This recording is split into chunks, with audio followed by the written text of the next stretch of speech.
Welcome to the show, Katie. Hi. Been a while. For those who don't know, Katie and I kind of grew up together. Yes. Not really kind of. I mean, we definitely did. We hung out I feel like we hung out when you were like in 8th grade and I was in 7th because I was always hanging out with my cousin. Yeah. And I would always be around you guys because I was trying to hang out with older kids and be cool. Plus, you guys all drank, so I drank too. It was a perfect match. Yeah. What is your sober date? June 10th, 2021. 2021. So you just celebrated 2 years recently. Yep. So what was going on with you June 9th, 2021? I was locked up June 9th. Oh, were you? Yeah, I got picked up, I think in the morning. We got picked up in the morning. They let me go the next day, but I got locked up again on the 10th, right after I got locked. When I got let out, Jesus Christ, when I got let out, I was arrested 2 hours later again. So So for the same thing you got arrested for? I go, yeah, same thing, same cop, same place. Yep. What was it? Possession. It's like he knew. It's like, all right, well, I'm just gonna follow her while she buys more fucking drugs. Well, no, I didn't have to buy anymore. I knew where the stuff that they didn't find was in my car. I had like one of those magnetic boxes underneath my car, so I just grabbed that as soon as I got out. I didn't have a license or anything brought me to my car, so I guess it was his own fault. He took you right back to the drugs. Oh yeah. Now, you were the first one that I've had on the show that actually spent some time in Kensington. I spent a lot of time in Kensington. Yeah, were you living there? So kind of. I stayed around the area. I didn't go far. I lived in South Philly for a couple years. And went back and forth, if that makes sense. And then it just was easier to stay closer. I had a couple friends that lived right off the Ave, so we would just stay with them. Okay. Now, yeah, I've had somebody on the show that's from the area that goes to NA in the area, and he said there's a saying called K&A is not the way. It's not. For sure. But yeah, it's chaotic down there, to say the least. Yeah, I mean, you see, people that have never even been to Philly have seen videos. If you're in recovery, you've seen videos of Kensington. I feel like it's just there. I live in New Hampshire now, and they all know about it. They're like, "Oh my God, you know Kensington?" I'm like, "Yeah, yeah, I do." It's ironic that when I was in LA, I was going to meetings in Santa Monica, and the one meeting was on Kensington Avenue. And every time we turned on Kensington, I like laughed to myself, like, I'm going to an NA meeting on Kensington Avenue. Well, they have that down there too. They have like the last stop and stuff like that where people do stay sober down there, which is neat. Every time that I go back home, I want to go up there and like they do like outreach and stuff like that. But my family isn't really ready for that, I don't think. That makes sense because I was when I was in rehab, we also went to Skid Row. Yep. They took us through Skid Row so we could see like this is what it's like if you want to relapse. So now let's backtrack. You grew up in South Jersey. Yep. How was that growing up for you? Growing up was fine. I mean, I had a good family. You know what I mean? We were happy. I just found drinking real quick and very, very, very, very, very quickly learned how to escape. I was never small. I think this is one of my smallest that I've ever been. So I was always a fat kid. You know what I mean? I was 400 pounds. So like I learned real quick to use my size to get what I want. And I learned how to manipulate things that way. And I mean, I also wanted to get out of my own skin because I clearly wasn't comfortable. Yeah, I feel like you and Big A were the first ones that could like buy beer. We were. We were. R.I.P. Big A. Yeah. So I found drinking at 11. Mm-hmm. And by 12, I started drinking alcoholically. And I don't mean, like, you know what I mean. I wasn't drinking every night, but I was drinking to escape. Yep. So I consider it I was drinking alcoholically at 12 because I was bullied for my size. So, and the way to escape that bullying, because I grew up in the same kind of family. My dad just passed when he was 60. My parents were together the entire time and had a happy, My brother and sister are completely good. You know, like I was going to rehab the same day my brother closed on his first house. Yep. Literally, he picked up my dog from me as he got done his closing, and I'm like, all right, I'll see you in a while. Like I'm going now. Like I That's need the to time leave. my sister and my niece picked me up from jail and took me out to rehab. I was like, oh God. But I'm the black sheep. Yep, me too. So you found drinking at an early age. When did you find drugs? Uh, Coke and stuff like that was in high school, but like kind of just to keep me drinking, if that makes sense. I mean, I could drink a 30 pack with the boys, no problem every night. I didn't drink if I wasn't getting drunk. There was no point. Yeah. Um, Drugs, like hard drugs, didn't come till, as terrible as this sounds, but after I had kids. Um, my ex tried to kill me a couple times and learned that I liked the 30s and I liked the Percocets that I was given for like the pain management of it. And it would shut me up. You know what I mean? So we would fight and he'd come home with like a handful of blues and be like, here you go, you'll be fine. Do you know what I mean? And that's how it picked up for me. And then with the injuries and different things that I had going on, I was prescribed 30s and then 15s for breakthrough. So like it went right through the roof. Yeah, and I can totally relate because 30s that was my thing too like well I stuck with 30s all up until when I got sober. I never strict because I loved the taste of them so much because like I enjoyed Coke but I hated the drip of Coke. But I actually enjoyed the drip with 30s, so like I didn't mind snorting them. Yep. And they were plentiful in the area. Like I went to a shady doctor and where he only took cash and you had to have a referral, but usually you go to a specialist because you're referred by your doctor. Yep. And this doctor, the referral had to come from a previous patient or a current patient. This way they knew you were cool.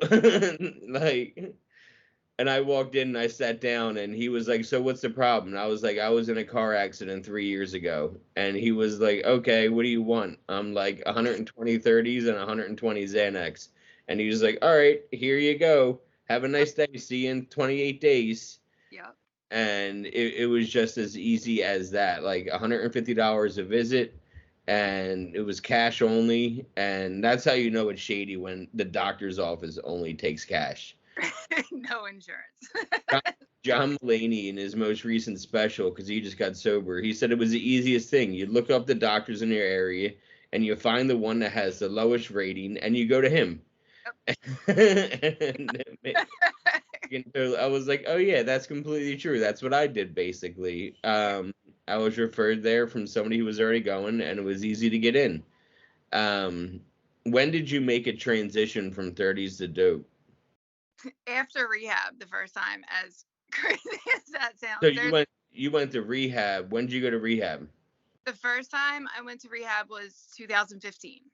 And that was for pills. Uh-huh. So so I was on Suboxone at that point, but I was also smoking crack, and selling my Suboxone for it. And I my think Suboxone, we skipped over the crack. When were you introduced? You skipped right over. When were you introduced to crack? maybe like 2014, maybe 2014. I was with someone and I wanted Coke. We couldn't find it. I was drunk at the bar. He found crack, and I was like, okay, this will work. So I tried to crush it up and snort it. Don't ever do that. It does not work. And then I was like, okay, just go get more then. And I didn't like it, if that makes sense. I didn't like it, want 2 minutes, but like I'll still spend $400 a night on it. Do you know what I mean? Just to try to maybe feel it. But I did that probably for like 6 months to a year, that run. And my family was like, something's going on, and then like my boyfriend's family was doing the same thing, and it was chaotic, and like someone needed to intervene. Like, I'm not gonna pretend that wasn't the case. And my family sent me out to Florida to halfway there. So I went to halfway there the first time, in 2015. Got off the Suboxones fully, and obviously I stopped smoking crack too. But I was doing a lot of Wellbutrin and a lot of gabapentin. So like I don't consider that sober time. Like I told everybody I was sober. I was not. I just legally was. You know what I mean? Yeah, I take GABA for sleep for like my restless legs still to this day. No, like I was probably so you're not supposed to take more than like 4,000 milligrams a day, like per whatever the Yeah, cap. I don't feel it. I took probably 5,000 milligrams every 4 hours. the 600s. The six or the eights. Yeah, I mean, on a bad day, if I could find the twos, I would take just a million of them.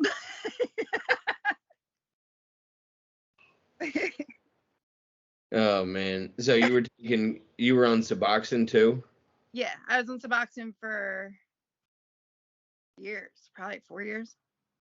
And were you abusing that or just getting rid of it? No, I never abused it because I didn't need to, if that makes sense. Like, I didn't get sick if I could not take it for 3 days. You know what I mean? On the fourth day, I'd start to feel shitty. So if I kept 10, I was good. I would just sell the rest of it. Yeah, and I know it's funny, you and I were getting high at the same time within a mile of each other and never crossed paths. We probably had some dealers that were the same though because there wasn't like many around. So now you're smoking crack for a year and your family sends you off to rehab in Florida. Was that the one that got shut down Mm-hmm. and because of all the illegal drug testing they were doing? Yeah. Which we're not going to say names, but it was a local guy down there that started it and ended up getting busted for, I think it was like $30 million in fraud or some shit. There was a lot. I don't know the full extent of it because I came at like the tail end, if that makes sense. Yeah. I came at the tail end. I completed the program there, and I don't want to say it didn't help because like it did. I guess it straightened me out for a little bit as far as like I wasn't smoking crack and selling drugs anymore. You know what I mean? I know a guy that he was on my show a while ago. He was in the motel across the street from halfway there and watched it got raided by the FBI. Like he was outside smoking a cigarette watching it get raided. That's when he was there. And cuz he's from Jersey too originally. Now he's out in LA. That's where I met him. So right away we became friends because like, oh, you're from Jersey, I'm from Jersey, and we became. He's like, I used to get high in your Walmart parking lot after I would pick up my script. I'm like, I got high in that parking lot. All got high in that parking lot. We all got. People right now are getting high in the Walmart parking lot as we speak, probably. It was a great place to meet up with your dealer because there were so many cars in and out that you could kind of blend in. Um, so how long did you make it through 2015? Were you going to meetings or anything? In Florida, I was because we had to. I was in the sober living and stuff like that. And then I came back home. Well, not home because my family didn't want me like close enough or whatever. They wanted me closer, but not too close. You know what I mean? So I went out to Levittown. Okay. I was in a sober house up there, and I was doing meetings up there. I was doing all right. Met a guy, and that went to shit pretty quickly as well. I relapsed on my year. On my year, I was like, you know what? Yes, I will smoke that crack. That is an excellent idea. And then by the end of the night, I was shooting dope. So. And that was your first time shooting. That was your first time doing heroin. Yeah, I know. I mean, there had been like some in and out. You know what I mean? Like if I couldn't find 30s and someone had it, I would just do a little bit, but I was too scared to die. If Yeah. that makes. And no, I'm afraid to relapse because I'm afraid to die. Mm. Like there's so many people. I had a girl on my show a year ago and she relapsed and died on her relapse. Jesse Dewar, he died on his relapse too. So it happens. And My ex did. My ex relapsed a week after he got out of jail. I was 4 months sober this time, and he died that day. it's crazy what's going on with the fentanyl right now. So did you ever get into fentanyl? Oh yeah. Oh yeah. Mm-hmm. The fentanyl, the trank, all that. My foot tried to fall off. Like I had like one of those big gross things on the top of my foot, like where you can see your bone. From shooting in your feet? So I did do that, yes. But with trank, it doesn't have to be like an injection site.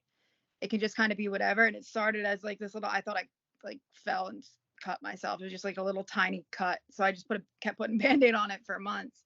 And then the last time I was arrested, they're like, "What the fuck is this?" I'm like, "I don't know. It gets real swollen." And when I say real swollen, I mean like I couldn't put a slide on that fucking foot, but I didn't care. I was just like, "We'll figure this out later." And I was on antibiotics the whole time I was in rehab. The whole time I was locked up, kept getting worse, kept getting worse. And then I ended up in the hospital for over a week. And they had to like scrape it. Oh, it was so gross. So gross. And that was from just shooting it? No, people get it from snorting it too. However you take it, you can, whatever's in the xylazine, it eats your skin from like, it eats whatever the hell is inside our bodies. I'm not going to pretend I know. But, Yeah. but it eats it, and it kind of like, I guess, comes to surface out. Like if you look at the Kensington videos, people be missing like fingers and feet, and they're in wheelchairs and they got Band-Aids on. There's like holes in their skin. It's that. I wonder if that's what happened to in one of my most recent episodes. The guy woke up from a blackout missing a toe. I watched that one. Oh, did you? Yeah, it like blew me away. I'm like, wait, what did you just say to me? You woke up missing a toe. But yeah, his story was wild. Living in, Skid Row just for years. And that's what can happen is you can get into it. That's why they need you to get into a routine in rehab, is because your old routine was waking up from however long you've been asleep, making money, finding drugs. Yep. Like in that order. And then doing the drugs, and then you just rinse and repeat. And you're used to that routine. You're almost addicted to that routine, because sometimes people actually get addicted to the routine of snorting or shooting, and it's the sensation that you're addicted to just as much as the substance. Yep. Like, Yeah, a whole different thing too. You know what I mean? It's crazy. it was easy to find drugs on Kensington, but it's not so easy to make money every day because it's an expensive habit. How are you supporting your habit? I feel so I did that for a while. Or I had people that I could just ask for it because they knew you know what I mean? They knew that I'd come up with meth at some point if I didn't have it on me then, and I could just figure it out, or I'd trade. Did you do meth? Oh yeah. Doing your own supply. Yep. And So, I prefer dope though. Like, I know a lot of people got off of dope with meth. Not me. I couldn't smell it. I couldn't anything if I was like sick, because I would get sick or quicker, if that makes sense. yeah, if you were dope sick, you couldn't do meth. Yep. But if you were shooting, you could do meth and mix it. Oh yeah, I would smoke all day long. Yeah. And were you still smoking crack? No, I didn't like it. You're like, I quit that in rehab. I was good. Did you learn about, like, because did you ever see Blow? Yeah. And he's like, I went into jail with a bachelor's degree in drug smuggling. I came out with a master's degree. Oh yeah. In rehab, I learned that people were smoking 30s. I'm like, all this time I was snorting them and you were smoking them? You know like, what? I had a couple people that would do that. It smelled bad and they acted weird. I hated it. I never did it. I was too addicted to snorting. Mm-hmm. Like, it didn't matter what it was. I was gonna snort it. I would actually put my blues mixed in with cocaine and just do a line with them both in the same line. Like, I was fucked. Yeah, like a baby speedball, if you will. It's exactly what it was. It was to stay up but also feel high. It was definitely a baby speedball. And I was addicted to that. And Xanax I was addicted to. Mm-hmm. And Xanax, you black out and you don't remember shit. And usually you steal when you're blacked out on Xanax.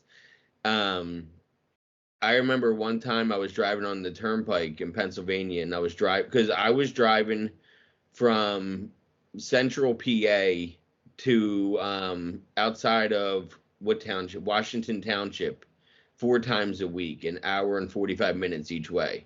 Yep. And I would go there just to pick up 30s and then just drive on back. And I'd be getting high in my car on the drive. I always had a stack of straws. Like, I would go into McDonald's and heist a bunch of straws out of there because they were the fattest straws. And this way I could fit pills that I would bend them in half. Yeah, chew it up.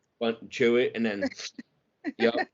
and when I got pulled over, they didn't pull my straws out but they didn't pull my straws out and say this is like contraband, but they pulled my pill crusher out and were like, "Oh, this is drug paraphernalia." I'm like, "What do you mean it's drug?" They tried charging me with so many things. They followed me. I was in Mount Ephraim, and I picked up from my dealer, and I was driving to my buddy's house on the other side of town, and this cop was following me the entire way and then pulled me over in the school zone.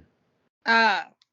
Yeah, and when he was going through my car, you know how they have to have a backup watching you while they go through your car. I was like, "Hey man, there's an eighth of weed in my center console. I might as well tell you about it now. You're gonna find it."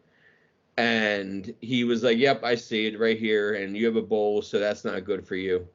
And I was sitting there, it was still like March, so I was still wearing a hoodie, and I had them in my sleeve, like of my hoodie, like all the way up on my elbow when I rolled up my sleeves, and that my sleeves were starting to fall while I was handcuffed, and the cop's like, "Oh, I'll fix your sleeves for you." And as soon as he fixed my sleeve, he found it in my sleeve. He was like, "Hey, is this what you're looking for?" And it was like 20 30s in a bag. I was like, "Fuck." They tried charging me for intent to sell in a school zone. I'm like, "No, no, no, no, no. This was my personal stash, and you guys pulled me over in the school zone. I was driving through the school zone, not stopping and doing drugs or selling drugs." And I ended up not in skip court, but I went to rehab when I had court, and rehab called my court and was like, "Hey, he's an inpatient right now." And that didn't stop. It wasn't getting arrested that was the final straw. It was, I didn't care about that. I was like, I'll just take that. That's future JD's problem. Everything was future JD's problem. And because I would buy like four and be like, all right, I'm gonna keep one for tomorrow morning, so I'll be get good in the morning. After three, I'm like, future JD will figure that out. I was the worst at that. Yeah, I could never hold it for the next day. It's always like I'll just get more tomorrow. It is what it is. Um, so now it's what 2015, and you relapse. Do you just were you living homelessly or were you couch surfing? No, well, when I relapsed, I was in like and I use quotations, but I was in like a sober house or whatever the hell you want to call it. And we got away with doing whatever we wanted there because it was like a step down one, if that makes sense, and it was like it was male and female, so like when it's one of those, you just know. Yeah. Yeah, I was in one of them, but there was only four of us. So it was two guys and two girls in there with me. I was one of the two, so there was only four, and then we had one manager that like he was there during the day, and he would take us to meetings and take us to IOP, and that was a cannabis one. I went to a rehab out in LA called High Sobriety, and the first 30 days you can't have cannabis. It's completely inpatient and completely detox. And then you go into sober living, which is affiliated with it, and that's when you go to a doctor for your medical marijuana card, Right. and you go and pick up that. But you couldn't like smoke in the house or smoke at all. They would take you and make sure that you're buying the right shit because like my doctor prescribed like edibles at night and she prescribed the tincture during the day. So like I was learning about all of these things because all I ever knew was you put it into a bowl and you smoke it. Like you rolled it up and smoked it. How long did you smoke weed for? When did you start? I was probably like 12 maybe when I started, but I haven't smoked weed in Christ 15 years. Yeah. I didn't like it. I didn't slow me down too much, which is crazy as a dope head to say that. But Like I can give you like I can smoke. I could shoot a teen of meth and like go about my day as normal and take a nap, right? But if I took one hit off of somebody's blunt, paranoid. I think I said what I already want to say, so I don't say shit. I just kind of sit in the corner, like, you know what I mean? Like when I was detoxing but when I got on Suboxone, I did it from home, right? My brother and my sister helped me, and I moved out of the apartment I was in, moved back into my mom's. The kids are all, everything's good. And my sister, like, I was withdrawn, and like, it was back in like early Suboxone days where they made you wait forever to like get onto it. You know what I mean? I think it was like 4 days or something like that. So I felt like fucking dog shit. And my sister's like, try weed, maybe it'll help, like whatever. Let's just try. Worst mistake she ever made. I like threw up in her car. And like just Sorry, I, Cal. like, I wanted to cry, but I couldn't. Right. So sorry. Like, I wanted to cry, but I couldn't cry. And I just didn't want to be, I was miserable. Oh, it was awful. It was worth a shot. It It helped was some people, but not you. not me. Now, did you look like you were on meth and crack and heroin? Did you like present In the beginning, some no, wild? I've seen some wild before and afters in my time.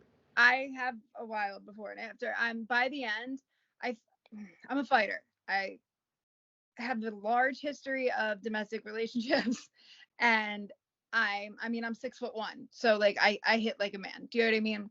And I've never been one to be victimized by that because I'll swing first. I don't care. You know what I mean?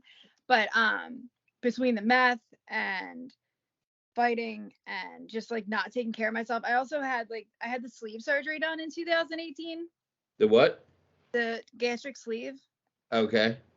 So between like that and not getting all my nutrients, because like I also was doing meth, so like it was messy. And fighting, I was missing. It was methy. It was very messy.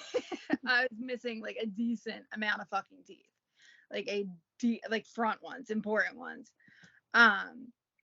Which was at that point, like, I didn't care. I mean, what are you gonna do? Say something? I'll kill you. I don't care. And then I would fight people on that too. But um, when I came out of jail the last time, it took a minute for everything to get figured out, for me to find someone that would bail me out, for me to even be allowed bail. Like the last one, it took a while. Like I did all of my detox in jail this time. But when my sister picked me up, she hadn't seen me in a couple of years, and I did not look at all. Like, you know what I mean? And I'm missing half my grill. I was like, I think it was 140 pounds. I am 6'1". I look like fucking Slenderman. It was disgusting. Yeah. So like by the end, yeah, I had like the fire engine red hair just on like the part that was still blonde. So like from here down, fire engine red, the rest like black. It was messy. Talk about roots. But then like the dope sickness was so bad in jail, and like you roll around, like DNA up in Bucks County is awful. So like there was no MAT, no nothing like that. So like I just detoxed by myself like on the floor of my cell. And when I go into Bucks County, I'm single celled because I fight. So and it was COVID time. So like they throw you into fucking quarantine. Normally people have someone to talk to, but I have a history of not being great to those people. So they're like, nope, single cell. I'm not allowed to go in the dorms. I have to stay in J block, whatever. Like, so it's just me, myself, and my toilet having like whatever. And my hair was so knotted from being so sick that my older sister, had to literally cut my hair off in her backyard with kitchen scissors. This podcast is also sponsored by BetterHelp. If you are looking for therapy and not able to get something right away locally, you can do that with them. Within 48 hours, you can find a therapist to get on telehealth with you. I mean, I haven't heard anything but great things from people that have already done it, that watch my show or listen to my show. If you're looking to get 10% off your first month, you can go to betterhelp.com/MJSPNPMCA. That is betterhelp.com/MJSPNPMCA. Yeah, I've seen the matted look of. That was one of the most one of the craziest before and afters I saw. Her hair was completely matted down and like everything in it, and just it was shock. Her before and after was shocking. Yep. I only had one that beat that, and the girl had like abscesses all over her face. And that one was like, okay, now this is the most shocking. She was doing like bath salts and shit like that, like everything. And, a garbage pail kid, whatever you put in front of you, like. So now you're getting picked up. Where did you go to rehab this time?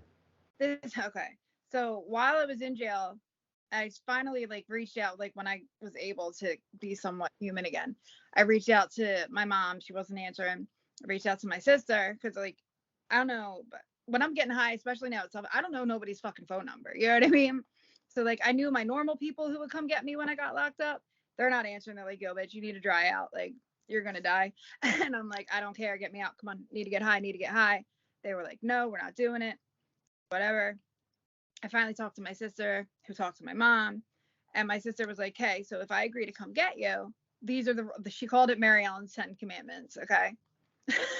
And it was like a list of things. And my cousin is a director of a detox up in New Hampshire, and she's like, "If we get you out, you're going like door to door to fucking New Hampshire. You're not seeing the kids. You're not whatever. You're fucking going. No woe is me, whatever." And I had come like I don't call it any type of spiritual experience or anything like that because it was forced upon me, right? And I wasn't spiritual by any means at that point. Yeah. Like I Not was a lot of us are hitting church on Sundays in addiction. no, well, not even like even in jail. Like I was ready to be done, if that makes sense, but like I didn't know what that looked like either. Um, so she's like, well, door to door, I talked to Annette, you're gonna go up to New Hampshire. They got somebody to scholarship me into a 30-day program. But like this is all you're doing. You're not gonna have access to a phone. You're not gonna have access to this. And if you pull any bullshit on the car ride up there, I'll leave you on the side of the fucking road. And I'm like, all right, bet, let's do it. You know what I mean? And then like me started coming out again. Like, all right, well, when you come and get me, make sure you have cigarettes, make sure you have coffee, make sure Yeah. like the fuck are you to be asking this of people that have been taking care of your kids for the last fucking 5 years, you piece of shit. Do you know what I mean? But they did. She came with coffee and we got cigarettes. The first, like, she made me sit on a sheet when I got in her car because she has like a new Jeep.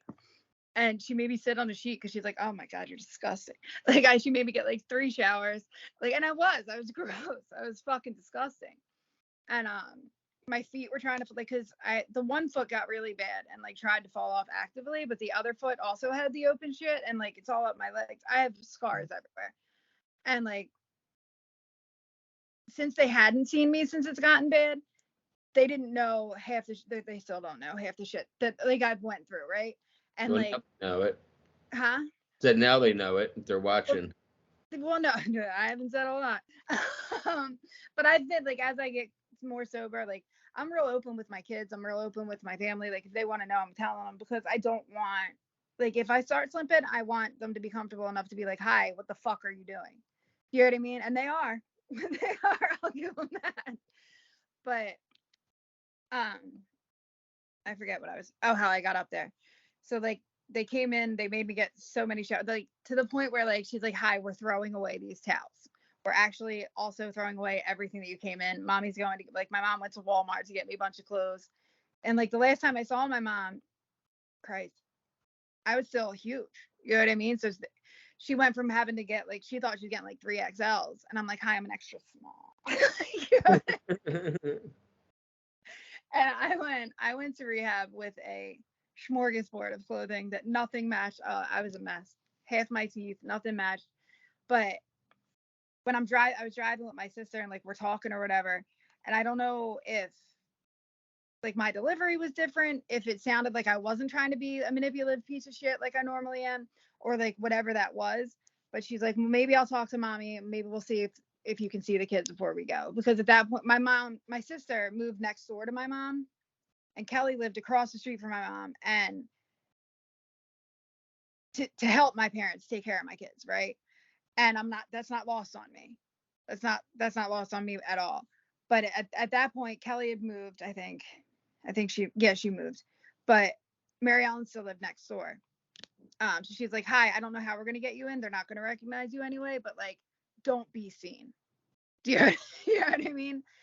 So like I just had to run right inside. And they gave my kids the option, like, hey, like my mom pulled them all into whatever room, was like, hey, do you want to see mom? And they all thought that they were being told I was dead. And they were like, mom's like, no, she's next door. And like, in the beginning they said no, they didn't want to see me. And honestly, I didn't deserve to see them. You know what I mean? And then they all ended up coming over, and they hung out for like a couple hours. At that point, the boys were 14, maybe 13, 14. And Jaden was 14 or 15. I want to say it was 13 or 14 for the two of them. Yeah. But like Jaden hung out with me until the minute we left at 3:00 in the morning to drive to New Hampshire, and the boys hung out for a few hours, which is a lot to say for fucking 14-year-old boys. You know what I mean? Yeah, especially with their mom looking like you described. I mean, looking like a mess and being a fucking shitbag for the last however many years. yeah. You know what I mean? They didn't know me shit. You know what I mean? And what am I gonna say? Hi, super sorry I chose drugs over you guys all this time. Like, but that's where I was. Like, I finally got out of the blaming everybody else, because for years it was everybody else's fault that I couldn't see my kids. And like, no, bitch, just pass a fucking drug test. And I couldn't. You know what I mean? I faked some for a while. I did. I faked them for my parents, and that it worked. But then like that gets tiring too. Yeah, finding fake piss and then sneaking the fake piss. And Well, then, you can buy it now at smoke shops. It's crazy. I didn't know. Like, how is that? How does a cop not stop that? Like, the cops stop all this shit, but they just need to walk into smoke shops, because that's wild. That. And it can be labbed. Like I got jobs in schools in Philly with it being labbed out. It's wild. And like things like kratom are sold in gas stations. Like, I've heard of people getting sober with kratom, but like it's never something I have ever even thought twice about. Like, because I've heard people also get addicted to that. I work at detox. I'm a case manager at a detox, and I've had a lot of patients coming in to get off of kratom. Yeah, that's what I mean. Like, it's crazy that you don't even need a prescription.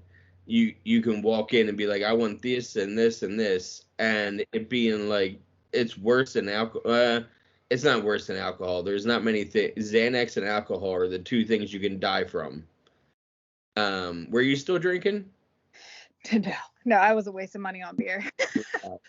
Neither was I. I stopped drinking around 22 years old. I would drink at family events to keep up appearances, to make it, and I would be high off my ass, but I'd be like, oh, I'm just drunk. You know what I mean?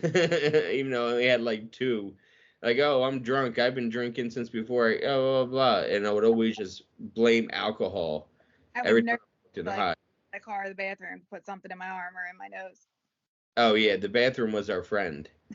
That's a lot of people. They tell me, like, the bathroom is where you hide. The bathroom is where I would get high. Like, that's probably the most used room in a house to get high in, is the bathroom. Yeah. Some people spend hours in the bathroom. Just you lose track of time. There, you don't even know what day it is a lot of the times when you're living our kind of lifestyle. Yeah. So why do you think it clicked this time? I was tired of it. I was fucking tired. I was tired of being in jail. I was tired of getting sent to prison. I was tired of, you know what I mean? Like, the cops knew me. The cops in Philly knew me. The cops in like whatever count in like Bucks County definitely knew me. The cops in Jersey knew me. Like, I was over it. I was over the lifestyle. I'm lying. I loved the lifestyle. I loved the excitement of it. And I loved like the control that I had. I had a bunch of affiliations that made me feel important, if that makes sense.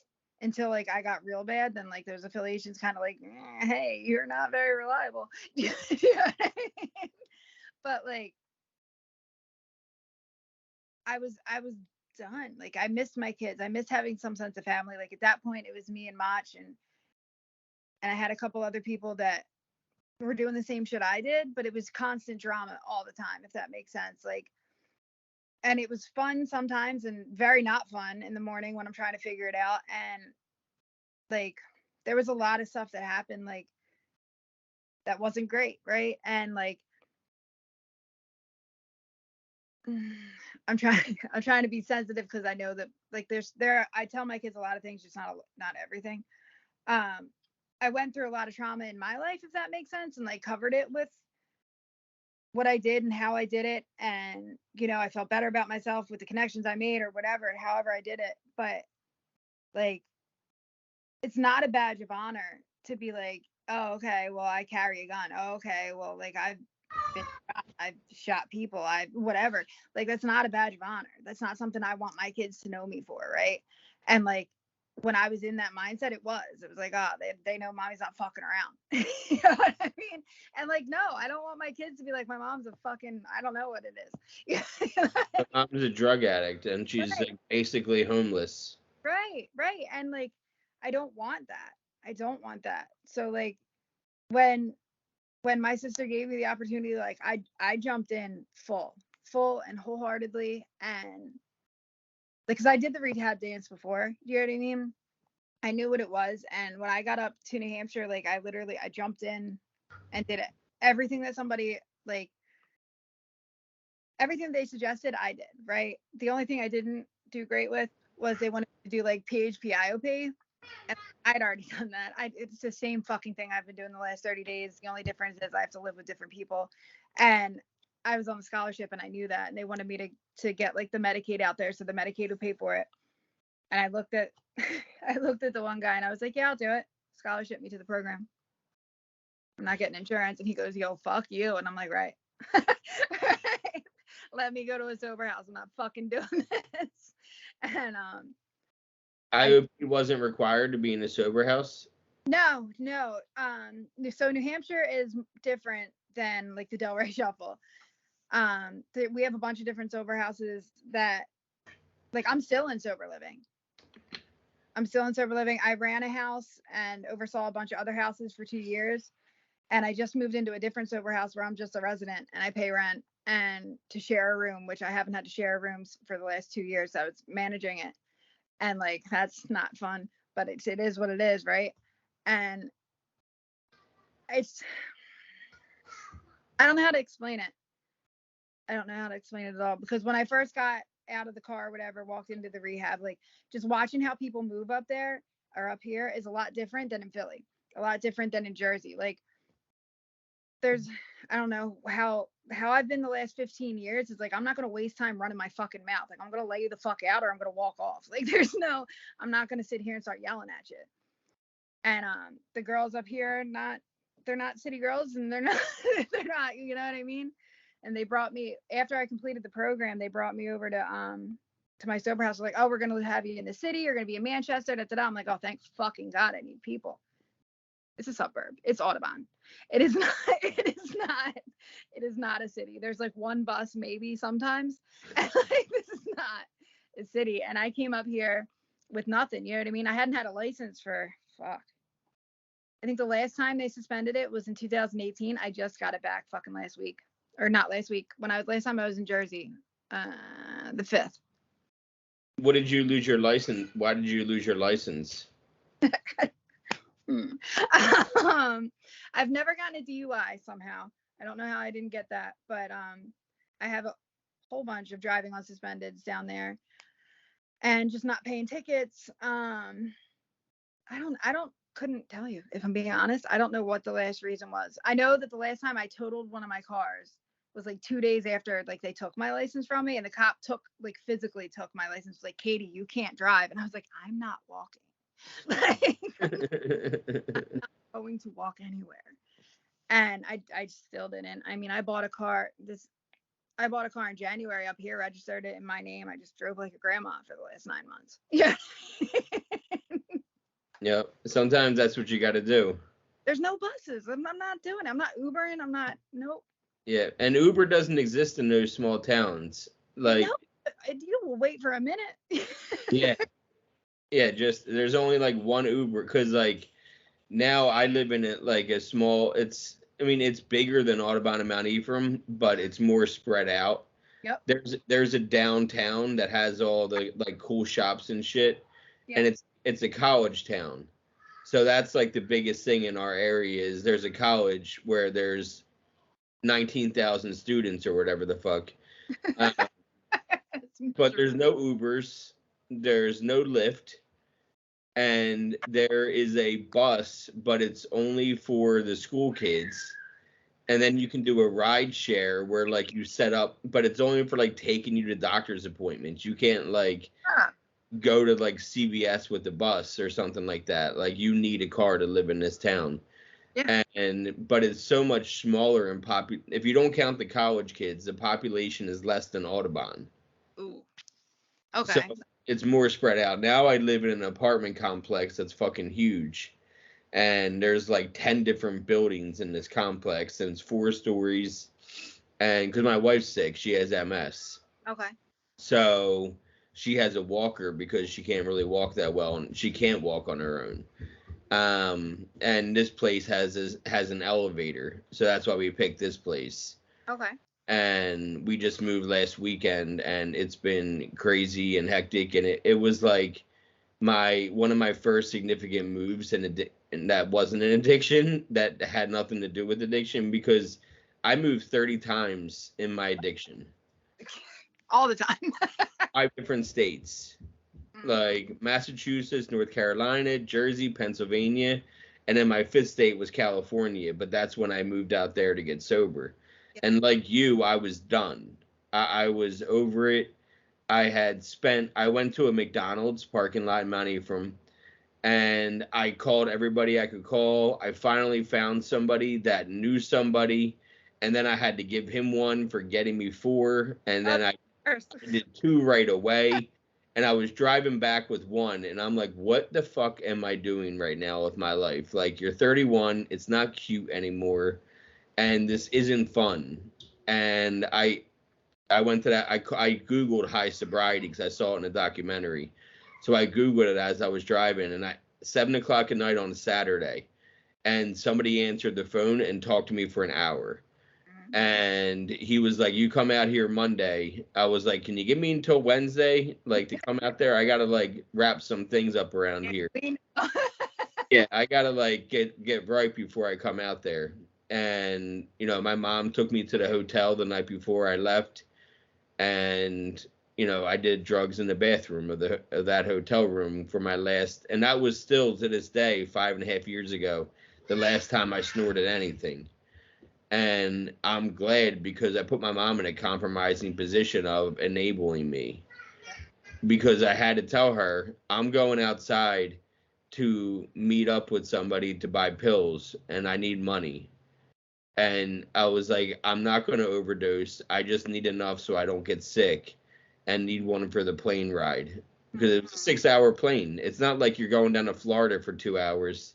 It's a 2-hour flight. Usually you can make that, but it's a 6-hour flight with the connection to Chicago in between. I wasn't making that sober. But ever since when I showed up to like rehab and the inpatient, I saw these people that were doing it, and it kind of gave me hope, like, oh, I can do this. I can learn a new way to live my life. But it's never lost on me the experiences that I had, because all those experiences led to why I'm the person I am today, why I'm the husband I am today, why I'm the father I am today. Yep. And if I can't change anything I did, all I can do is learn lessons from it. And you start learning that in rehab really fast, if you want to. Other people are in rehab because they have to be there. Yep. You and I were in rehab because we wanted to be there. And there's a huge difference. Like, you have to have water, you have to have food, and all that kind of stuff. But when you get sober, you need to want it more than have it. Yep. Because if you have it, it's for somebody else. Oh, if you would have went there for your kids.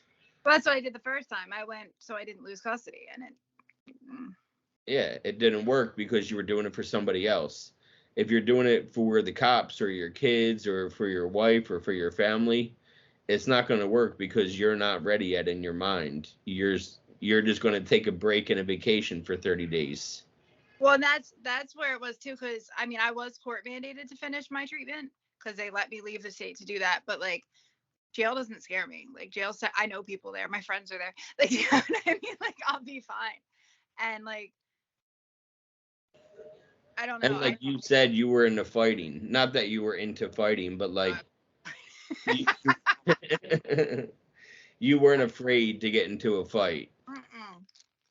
I wasn't afraid to get into a fight. I knew how to get high when I was in there. It was, you know what I mean? And that's everywhere. That's every jail I've been in, every prison I've been in. you can figure it out, and you can figure it out quick. You know what I mean? We take us with us where we go. Were you in jail? So you were in jail getting high then? Not that time. Not the last time. The last time I was like, no. But I've done a decent amount of time, and yeah, I got high in jail a lot. Well, I'm glad you're doing as good as you're doing now, because it's not an easy thing to do, especially in the last couple of years. Like, I mean, and I know that how was your reaction to, because you had that boyfriend that passed away. Yep. How did you take that being sober without having to go out? So I was like 3.5 months sober. We were still together when he died. I was 3.5 months sober. I had gotten out to go to rehab. He did not. And he did psychosis real good. He looked at meth and went into psychosis, and he was in one when we got arrested, and it never kind of went away.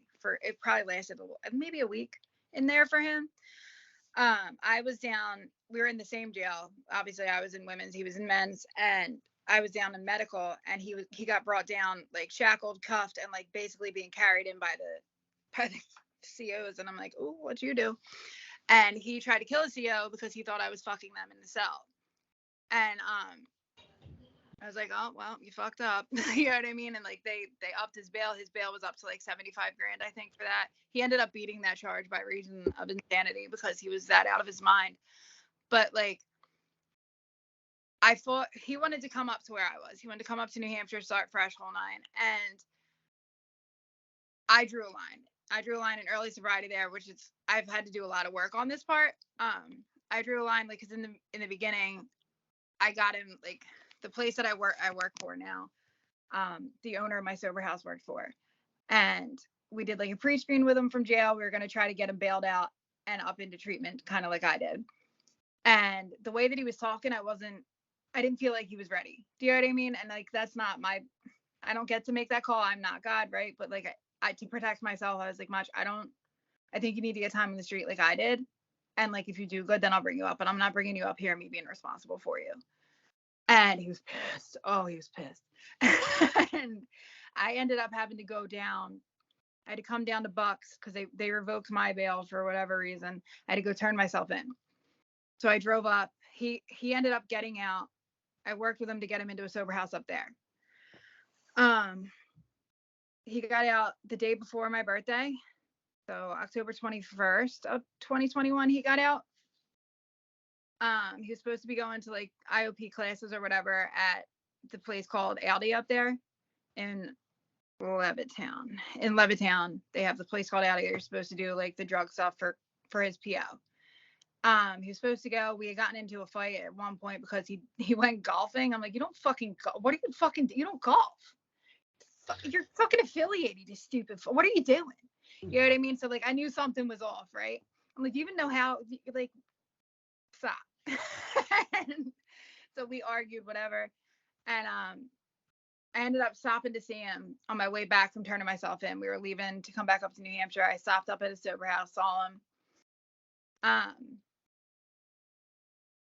And I don't know still if it was me leaving again, if it was me not taking it with me because he begged me to come with me still. I was like, no, like, get some time. You're doing great, blah, blah, blah.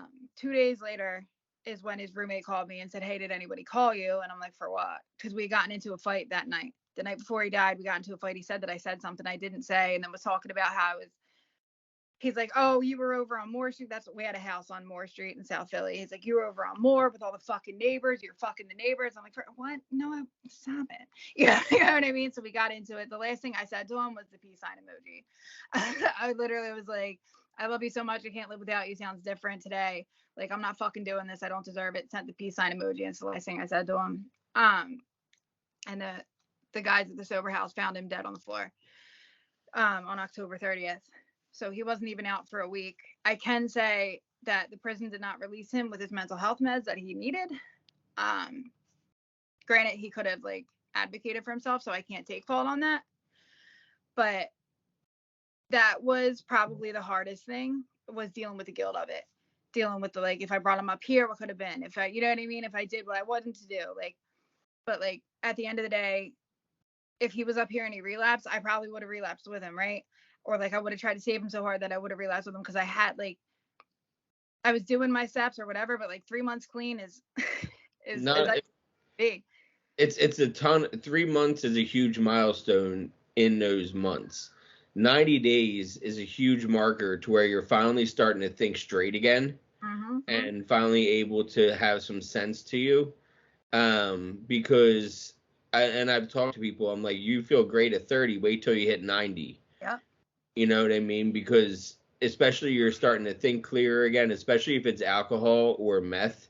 Those are the two things that you can be in psychosis for months. Yeah.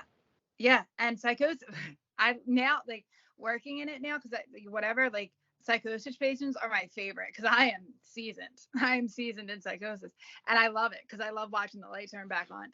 But like when he died, like, I was working in a treatment center, which isn't recommended normally at 3 months, but I was just doing like the second shift stuff, like hanging out with the kids that were over there. And I literally kicked open my house manager's door and was just like, Macha's dead. And she was like, oh, like, she's one of my best friends still to this day. But like, I'm not a crier, never have been. You know that. Like, I would sooner gnaw my foot off before I let somebody see me cry. And I lost it for a minute. I pulled myself back together, and she's like, what are you doing? I was like, I'm going to work. Like, and that's kind of how I've gotten through my entire year. Like, it's just helping other people, trying to fix, like, there was a lot in me that needed to be fixed, especially after that, because I carried the guilt in that for a while. His family is great, and I think that they still have maybe some blame there, which is fine. I was a meth dealer. It is what it is. You know what I mean? Like, Yeah. But I wasn't there, and I'm still sober, so like that's kind of where I stand on it. Dealing with it as time went on was weird, because it comes in ebbs and flows. Like, there's days still now, like, that I'm like, oh, like, you know what I mean? Like, shit comes up on Facebook memories and like stuff like that. And I'm like, ugh, like, and his 2 years is coming up at the end of the month, and like it's a lot, you know. And I'm in a different relationship now. It took me a while to even get there, but like, you know, for all the shit that we went through, like, when we were great, but when we were bad, we were fucking awful, right? And it was like a trauma bond, if you want. If, like, I don't know how. Yeah, I get it completely. But like, after he passed away, I came up for the funeral. I came up for all that, did whatever. 3 weeks after that, my dad died unexpectedly, and then my brother, and then like it was a lot of death in my early. Your dad and your brother? Mm-hmm. My dad died 3 weeks after Macho did, and my brother died a couple months later. Yeah. That's a lot of grief to take on at one time, newly in sobriety.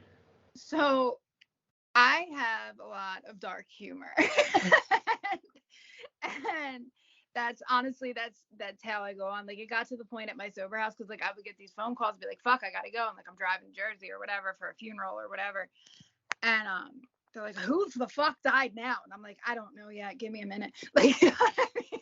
Like, that's what it was. But I don't know if, I mean, everything happens for a reason, but like, the shit that I went through, I can help other people through now. You know what I mean? Like, I had a girl in my house just last year whose boyfriend, whose name was also Macho, died the same way. And I got to walk her through it step by step. You know what I mean? And that's how we get better. Yeah, it helping other people with their grief and relating. I mean, it's going to be a tool that you use to where I got through this and look at me now. And so you can do this too. It's hard. It's going to be one of the hardest things. I carried around the guilt. Colleen committed suicide when I was in the middle of my addiction. Yep. And I blame myself for not being there. And I blame myself for the conversation we had last. Yep. And, you know, I found her, we were engaged, and I moved, and I found her ring in my dresser. Like, she put it away, like, and hid it in my dresser. And that was her way of saying, this is no more, I guess. And I'm not going to be here. and I actually didn't go to the funeral out of respect to her family. Funeral, but I didn't go to the burial because you know what I mean. It's too much. Mm-hmm. It's too much. Did do like the same day tattoo thing, like that's his signature from his last letter. Yeah. But that was my way of dealing with it. I was just like, hey, give me pain. Yeah. No, I get that. I went to rehab with one tattoo and I left with 15. Yeah. And now if I was to count them, it's probably like 55. Yeah. It didn't get it. My wife ended up getting a tattoo machine because she's an artist. She's painted a bunch of shit that's behind me. Yeah. And she got good with a tattoo gun. That's so my boy, tattoo artist. Yep. I'm lying. He did them in prison. He can do them with a gun too. He did the one on my arm. Yeah. And my wife has done like 8 of them for me.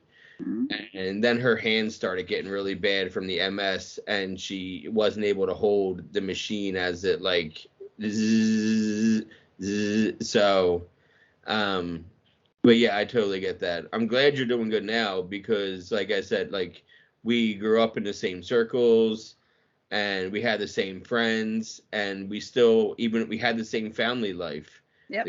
The close-knit family. And look at you now.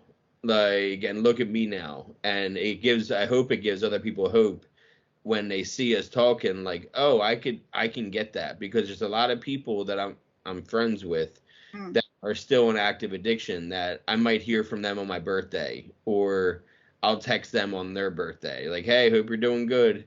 Yeah. Hit me up if you need anything, that kind of thing. But all we can do is be examples today of how we have changed our lives. And you're a living testament of that. Thank you. Thank you. So thank you for sitting down with me and catching up and giving me the scoop on everything you were up to all those years. Feral. I was fucking feral.